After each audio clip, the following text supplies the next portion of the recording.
Good morning friends, सभी को मेरा मृदुल प्रणाम और आशीर्वाद। साथियों, आज धन्वंतरि दिवस भी है और धनतेरस का दिन भी है। और इस अवसर पर हम लोग यहाँ पर एकत्रित हुए हैं पुनः अपने रिपोर्टरी के रूब्रिक्स के अध्ययन की यात्रा में। आज के इस अवसर पर मैं आप सबों को एक नए रूब्रिक्स की ओर ले जाता हूँ, जहाँ लोग धन को प्राथमिकता देते हैं, भौतिकवादी जीवन को जीते हैं और उसके साथ में आध्यात्मिकवाद को भूल जाते हैं। ऐसे रोगियों का दर्शन हम लोग एक रूब्रिक्स है जो हमारे रिपोर्टरी में है, उसे मेटेरियलिस्टिक, है ना, जिसको भौतिकवादी यानी कि भौतिकता के आलोक में जीना रहना। तो रूब्रिक्स का अध्ययन होम्योपैथी के लिए केवल शब्दार्थ को समझने का कार्य नहीं है, बल्कि यह मनुष्य के मानसिक, भावनात्मक और आध्यात्मिक स्वरूप का गहराइयों को समझने का माध्यम है। मानसिक लक्षण में जो ये रूब्रिक्स है, मेटेरियलिस्टिक, भौतिकवादी प्रवृत्ति एक ऐसी खिड़की है जो व्यक्ति के भौतिक संसार, धन संपत्ति और सफलता के दृश्यमान प्रतीकों से जुड़ी आसक्ति को उजागर करती है। यह रूब्रिक्स व्यक्ति की चेतना का वह पक्ष प्रकट करती है जो आत्मिक और नैतिक मूल्यों से अधिक भौतिक सुविधाओं और वस्तुओं पर केंद्रित है। इस रूब्रिक्स का सही व्याख्या के लिए इसे हमें इसके भाषाई मूल, ऐतिहासिक विकास, मनोवैज्ञानिक, नैदानिक और मैथमेटिक विश्लेषण का अध्ययन आवश्यक है। मेटेरियलिस्टिक कहने का अर्थ है, इसे शब्दों की उत्पत्ति हम लोग देखते हैं। मेटेरियलिस्टिक वर्ड लैटिन वर्ड मेटेरिया से आया है, जिसका अर्थ होता है पदार्थ, वस्तु या भौतिक तत्व। स्टिक मतलब कि दर्शाता है, यानी कि मेटेरियलिस्टिक शब्द का अर्थ हुआ वह व्यक्ति जो भौतिक वस्तुओं, धन और सुविधाओं में ही जीवन को या सुख सफलता खोजता है और आध्यात्मिक या नैतिक मूल्यों की उपेक्षा करता है। और आप जानते हैं कि आज के इस धनवंतरि के अनुसार धन जो है तो वास्तविक धन जो है तो हम लोगों का आध्यात्मिक धन है, नैतिक धन है और उसे के बढ़ावा है। इसके विपरीत अगर आप केवल भौतिकता में खो जाते हैं तो आपको संसार में एक अलग ही मिलता है। भौतिकवादी दर्शन शास्त्र में भी भौतिकवाद को एक ऐसी विचारधारा मानती है कि पदार्थ ही वास्तविकता का मूल तत्व है और चेतना मन की पदार्थ की क्रियाओं का परिणाम मात्र है। मनोविज्ञान में यह प्रवृत्ति व्यक्ति के किसी ऐसी मानसिक स्थिति को दर्शाती है जिसमें जीवन के मूल्य और उद्देश्य केवल बाहरी भौतिक उपलब्धियों में मापे जाते हैं। होम्योपैथी में यह रूब्रिक्स किसी दार्शनिक सिद्धांत को नहीं बल्कि रोगात्मक मानसिक अवस्था को सूचित करती है, जहां व्यक्ति की भावनाएं, व्यवहार और चिंतन भौतिक वस्तुओं से अत्यधिक जुड़ाव और उसमें सुरक्षा खोजने की प्रवृत्ति होती है। कुछ लोग ऐसे होते हैं जो कि यह सोचते हैं कि अगर मेरे पास में बहुत पैसा रहेगा तो मैं सबसे ज्यादा सुखी रहूंगा, सबसे ज्यादा सुरक्षित रहूंगा। और ऐसे व्यक्ति को हम लोग भौतिकवादी कह सकते हैं या मेटेरियलिस्टिक कह सकते हैं। इसका ऐतिहासिक विकास आप देखेंगे, यह रूब्रिक्स जो है तो रिपोर्टरी में है और बाद के रिपोर्ट केंट के रिपोर्टरी में, सिंथेसिस में और कंप्लीट रिपोर्टरी में विकसित रूप से देखा गया है। केंट ने अपने लेक्चर ऑन होम्योपैथिक फिलोसफी में बार बार कहा है कि यह संकेत दिया है कि केवल रोग की शारीरिक विकार नहीं बल्कि मन की अंतरात्मा के असंतुलन की अभिव्यक्ति है। उन्होंने इस बात पर बल दिया कि जब व्यक्ति अत्यधिक भौतिक सुविधाओं का के लोभ में फंस जाता है तो उसकी आंतरिक उन्नति रुक जाती है और रोग उस असंतुलन को बाहरी तत्छाया बनाती है। 18वीं और 19वीं शताब्दी जो कि औद्योगिक युग के रूप में आया था, तब जब समाज धन, सफलता और प्रतिस्पर्धा के दौर में आगे बढ़ा, तब मनुष्य के मन में भौतिक आकांक्षाएं भी बढ़ी। चिकित्सकों ने पाया कि यह मानसिक स्थिति रोग के रूप में तनाव, अनिद्रा, चिंता, हृदय विकार और असंतोष के रूप में प्रकट होती है। इसी सामाजिक परिवर्तन इसमें रिपोर्टरी में कुछ रूब्रिक्स और भी शामिल किए गए, जैसे एवेरिस, लोग ग्रीडी, लालच, सेल्फिश, स्वास्थ्य जैसे रूब्रिक्स फिर साथ में हम लोग मेटेरियलिस्टिक रूब्रिक्स को भी स्थान मिला। आधुनिक रिपोर्टरी में यह रूब्रिक्स मोरालिटी, अटैचमेंट, ग्रीफ और वर्ल्डली माइंडेडनेस जैसे विषयों के अंतर्गत रखा गया है, और इसका उपयोग उन रोगियों और के मानसिक लक्षणों के में व्यक्त करने के लिए किया जाता है कि जिनका जीवन दृष्टि केवल भौतिक लाभ पर आधारित होता है। इसका मनोवैज्ञानिक विशेषता है, मनोविज्ञान की दृष्टि से भौतिकवादी व्यक्ति उस व्यक्ति का प्रतीक है जो बाहरी उपलब्धि और वस्तुओं में आत्ममूल्य को खोजता है ना। उसका आत्मविश्वास और सुरक्षा भावना उसके पास में मौजूद वस्तुओं, पद और संपत्ति पर निर्भर करती है। इस अवस्था में मन पदार्थ से तादात्म्य बना लेता है और चेतना का विस्तार सीमित हो जाता है। कुछ महत्वपूर्ण मनोवैज्ञानिक लक्षण है। आत्म केंद्रित दृष्टिकोण, यानी कि सुख और संतोष केवल अधिकार, स्वामित्व और नियंत्रण से जुड़ा होता है। दरिद्रता या हानि का भय, जब संपत्ति या पद खतरे में आता है तो चिंता, अनिद्रा या तनाव उत्पन्न होता है। सहानुभूति की कमी होती है, दूसरों की भावनाओं से दूरी, संवेदनहीन व्यवहार करता है। असुरक्षा और अहंकार का मिश्रण है, आत्महीनता को बाहरी सफलता से ढकता है। नैतिक पतन, लाभ के लिए सिद्धांतों से समझौता करता है और तुलना और स्पर्धा, दूसरों से अधिक धन पाने की अंधी दौड़ में लगा रहता है। इसमें आध्यात्मिक शून्यता बराबर होती है, आत्मा की आवाज भौतिक शोर में दब जाती है। ऐसे व्यक्ति अक्सर सफल दिखते हैं पर भीतर से खाली होते हैं। असंतोष, चिंता और निरस्ता उनके जीवन का स्थायी भाव बन जाता है। चिकित्सकीय दृष्टिकोण से हम लोग देखें तो भौतिकवादी रोगी अपने हर समस्या को धन, प्रतिष्ठा या प्रोडक्टिविटी के संदर्भ में देखता है। रोगी उसके लिए बाधा नहीं बल्कि आर्थिक हानि रोग उसके लिए बाधा नहीं होता है बल्कि आर्थिक हानि का कारण बन जाता है। और इसका सामान्य लक्षण आप देखेंगे, धन, व्यवसाय या सामाजिक स्थिति को लेकर के बराबर चिंतित रहना, आर्थिक संकट से उत्पन्न मानसिक रोग जैसे अनिद्रा, सिर दर्द, ब्लड प्रेशर बढ़ जाना, आराम या उपचार में भी परिणाम में लाभ हानि को दृष्टि से देखना कि लाभ हो रहा है कि नहीं हो रहा है। कुछ रोगी आते हैं, वो तो भौतिक लाभ चाहते हैं, लेकिन उसके अंदर में जो नींद आ रही है, उसे मन में अच्छा भाव पैदा हो रहा है, उसको नजरअंदाज कर जाते हैं और हम लोगों को एक भ्रमित करते हैं। नैतिकता या रिश्तों की उपेक्षा होती है, केवल लाभ और प्रदर्शन पर ध्यान रहता है। विलासिता, अत्यधिक भोगी और इंद्रिय सुख की प्रवृत्ति होती है, आत्मीय संबंध से दूर होता है। ऐसे रोगी अक्सर कहते हैं, डॉक्टर साहब समय ही पैसा है, मैं रुक नहीं सकता, मेरे बीमार पड़ने से मेरा बिजनेस ठप हो जाएगा, मुझे डर है कहीं सब कुछ न चला जाए। ये वाक्य इस मानसिक स्थिति को जड़ से उजागर करता है, भय और आसक्ति।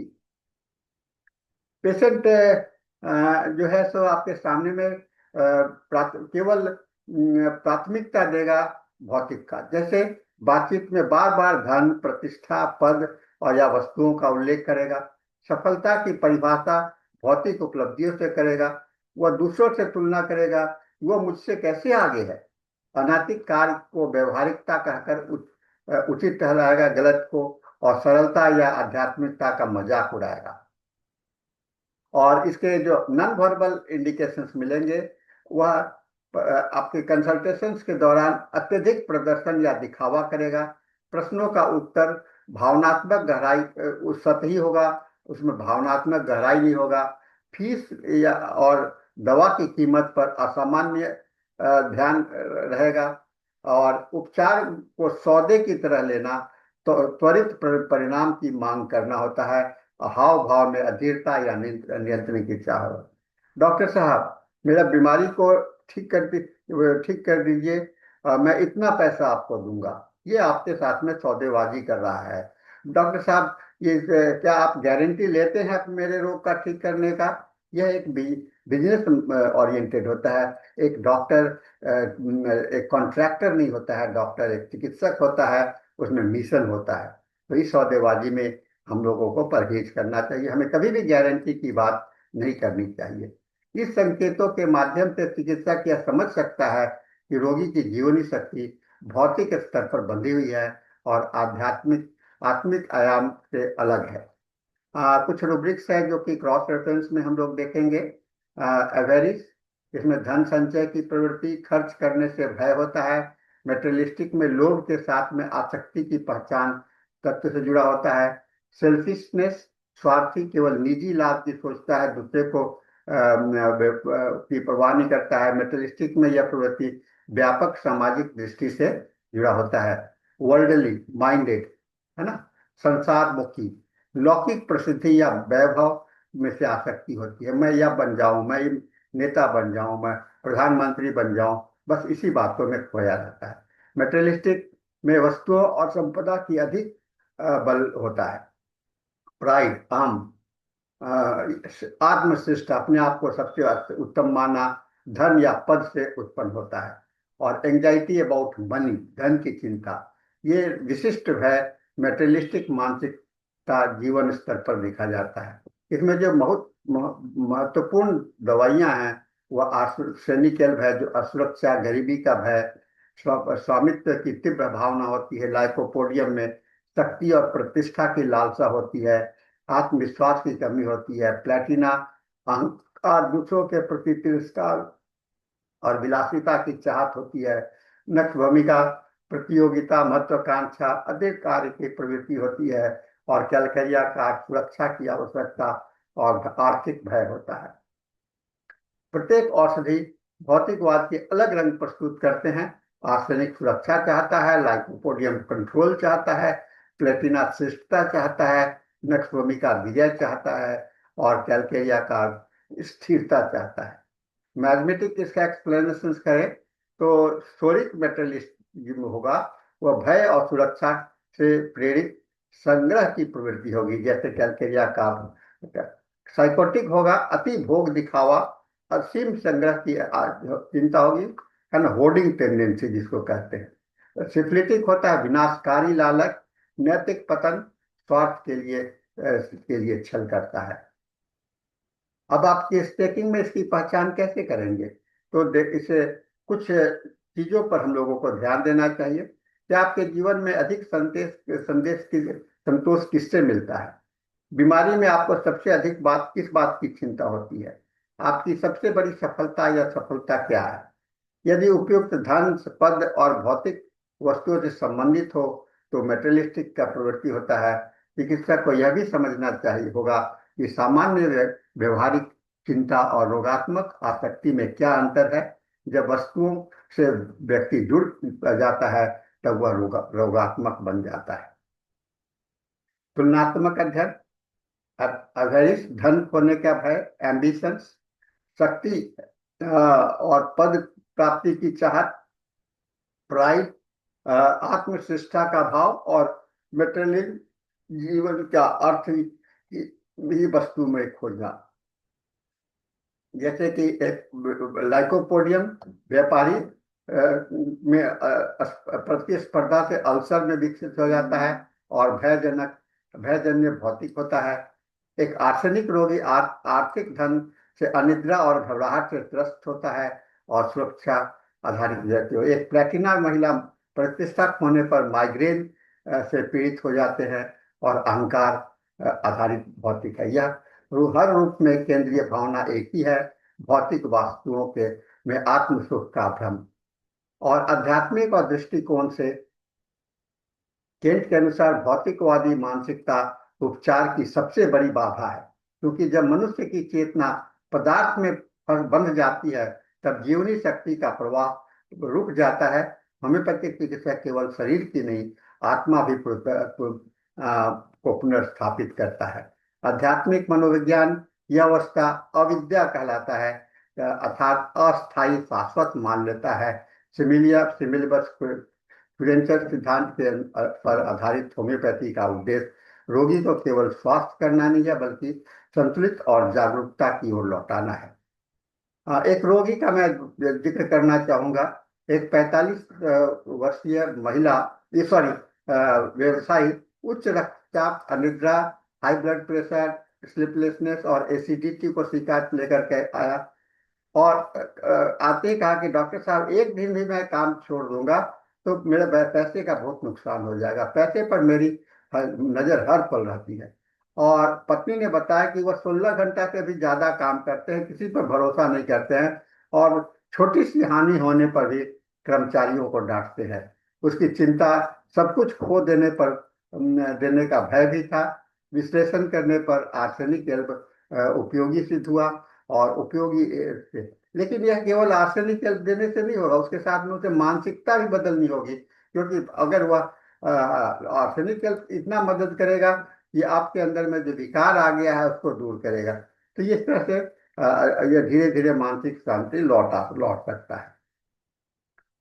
इसे हम लोग आधुनिक मनोविज्ञान से समन्वय करें। आधुनिक अनुसंधान बताते हैं कि भौतिकवादी मूल्य तनाव, अवसाद, असंतोष और कम सहानुभूति से जुड़े होते हैं। कैसर रैन ने अपने अध्ययन में पाया कि जो व्यक्ति बाहरी वस्तुओं में सुख खोजता है वह भीतर से अधिक अस्थिर रहते हैं। वह स्थिति है जिसे होम्योपैथी जीवन शक्ति का असंतुलित कहते हैं। इस प्रकार होम्योपैथी व्यक्ति के भीतर की असंतुलित से मुक्त कर संतुलित और संतोष की स्थिति प्रदान करती है। और निष्कर्ष यह निकलता है कि एक नैतिक दोष का संकेत नहीं है मेटेरियलिस्टिक, बल्कि यह एक गहन मानसिक आध्यात्मिक विकार का प्रतीक भी है, जिसमें व्यक्ति होने के बजाय रखने में जीवन का अर्थ खोजता है। यह अवस्था भय, क्रोध, लोभ, सुरक्षा, असुरक्षा और अहंकार के मिश्रित से निर्मित होता है, और विभिन्न म्याजों में इसके अपने अपने रंग झलकते हैं। केस टेकिंग के दौरान चिकित्सक को रोगी के कोई प्राथमिकताओं, शब्द और व्यवहार से भी कंसर्न होना चाहिए, और चेतना भौतिक स्तर की पर बंधी है या आत्मिक संतुलन में। इस रूब्रिक्स के सही पहचान से न केवल औषधि के चयन में सहायता होती है, बल्कि रोगी को जीवन के एक गहरे मूल्य को समझने में भी अवसर देता है, जिससे वह बाहरी वस्तुओं से हटकर शांति